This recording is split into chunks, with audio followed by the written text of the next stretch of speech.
So this guy just flew into Midtown and started attacking people, demanding for Superman to show up? Yeah, it's all there in my article. And I'd actually have to make it through your writing, Clark. Knowledge is worth many sacrifices. That isn't one of them. Very funny, Lois. In 2022, Discovery Inc. and Warner Media merged in the latest media merger in the consolidation wars, becoming Warner Brothers Discovery with David Zaslav as CEO. With the DC Extended Universe having long struggled against the far more successful Marvel Cinematic Universe, this latest merger gave Zaslav a chance to restart the DCEU clock. In November 2022, it was announced that DCEU would be phased out in favor of a new DC Universe created by DC Studios, and that the DCEU's most successful production pair, James Gunn and Peter Safran, would be co-CEOs of this new company. After first joining Lloyd Kaufman's Troma Entertainment in the mid-1990s as a screenwriter of Romeo and Juliet, then becoming the director of his feature horror comedy Slither in 2006, James Gunn became famous for directing the Guardians of the Galaxy trilogy for the Marvel Cinematic Universe. Fighting? That's not fair! Take it easy!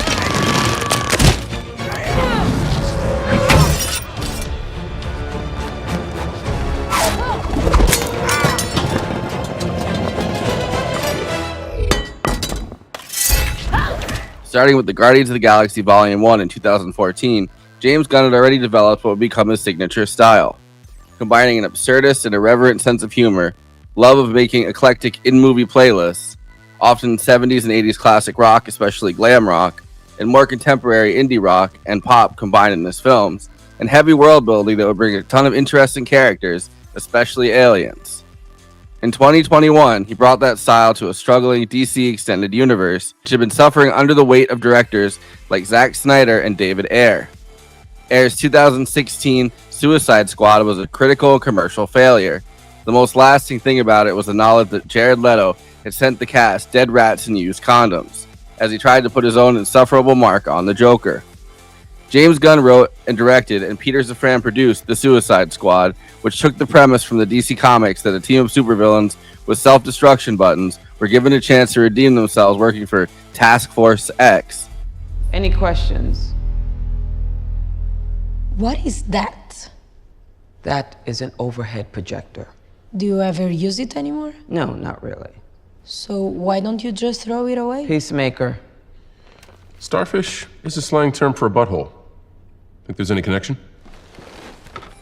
The Suicide Squad was a critical and commercial success and introduced John Cena's Peacemaker, a character Gunn and Safran developed into a spin-off show in 2022.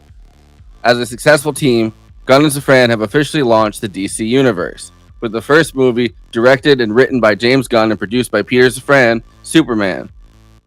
Tonight we're covering the new Superman movie.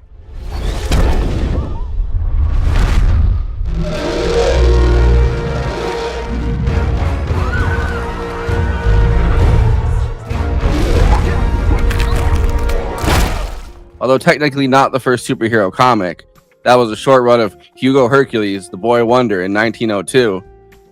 The first more modern superhero comics, the way we think about them, debuted in 1936 with The Phantom, and then 1938 with Jerry Siegel and Joe Shuster's 1938 Action Comics #1, which debuted Superman for the first time. Action Comics was published by the company Detective Comics, which after debuting Superman in 1938 would debut Batman in 1939. Detective Comics would famously be shortened later on to the initials DC. In 1948, Superman would become a 15-part serial from Columbia Pictures, starring Kirk Allen, and then a second serial, Atom Man vs. Superman, in 1950.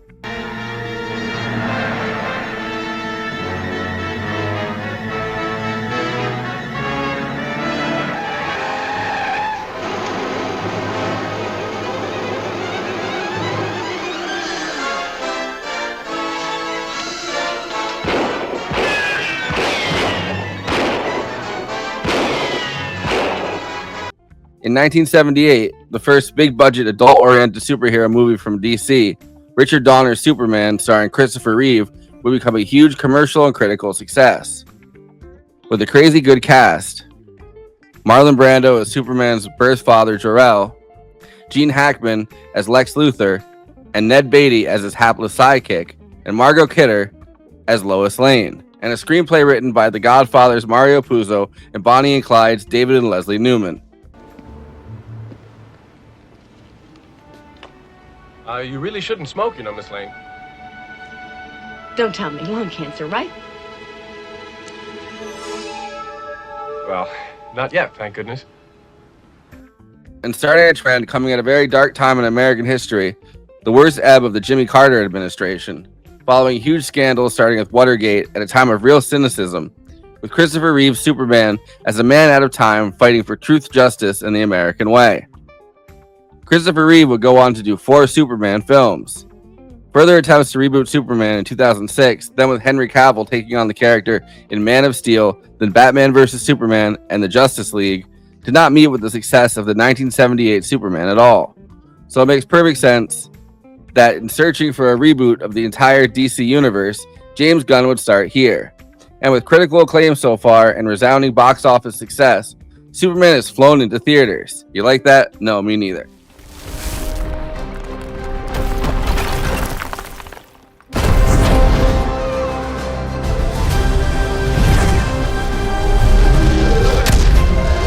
This iteration of Superman is played by David Corenswet. One of many Ryan Murphy discoveries we've seen crossover into movies recently. With lead roles in Ryan Murphy's The Politician and Hollywood, Corenswet was cast in the 2022 Ty West follow-up to X, Pearl, where he played an extremely pretentious projectionist who gets killed with a pitchfork. I'm not staying on this farm! Nothing's gonna keep me here! He looks like a man from a different time, with classic Hollywood good looks. And since he hasn't been in very many things, there isn't a role he's specifically identified with yet. That's unlike his co-star, Rachel Brosnahan, who's here as Lois Lane and who starred for 5 seasons as the lead in The Marvelous Mrs. Maisel. All right, but did I mention that he left me for his secretary? She's 21 and dumb as a Brillo pad. And I'm not naive. I know that men like stupid girls, right? But I thought Joel wanted more than stupid. I thought he wanted spontaneity and wit. I thought he wanted to be challenged. You know what I mean? You two are going to be together forever. I'll tell you this one.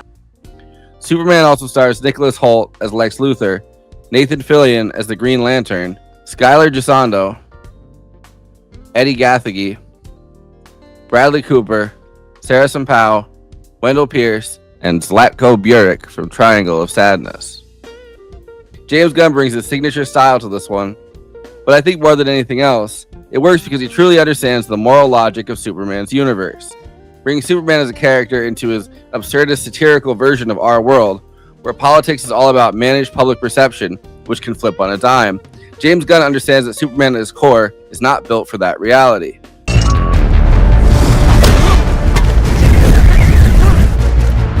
$18A.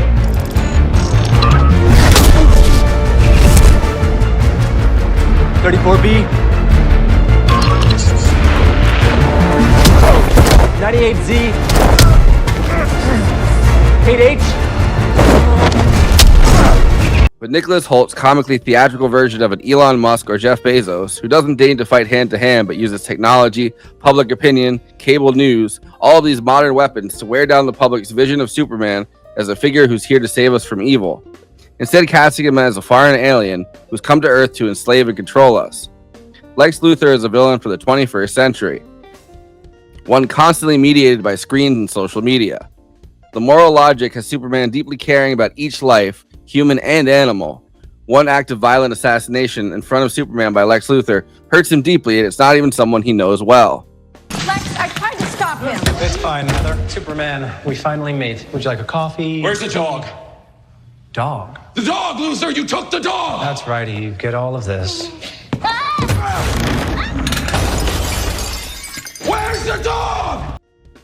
James Gunn also shows us the amorality of a world governed by national interests and laws, using a combination of the current Israel-Gaza conflict and Russia-Ukraine war with the backdrop of the invasion of Jarenpur, a clearly impoverished country of mostly brown people, by the neighboring Moravia, a country that's much whiter.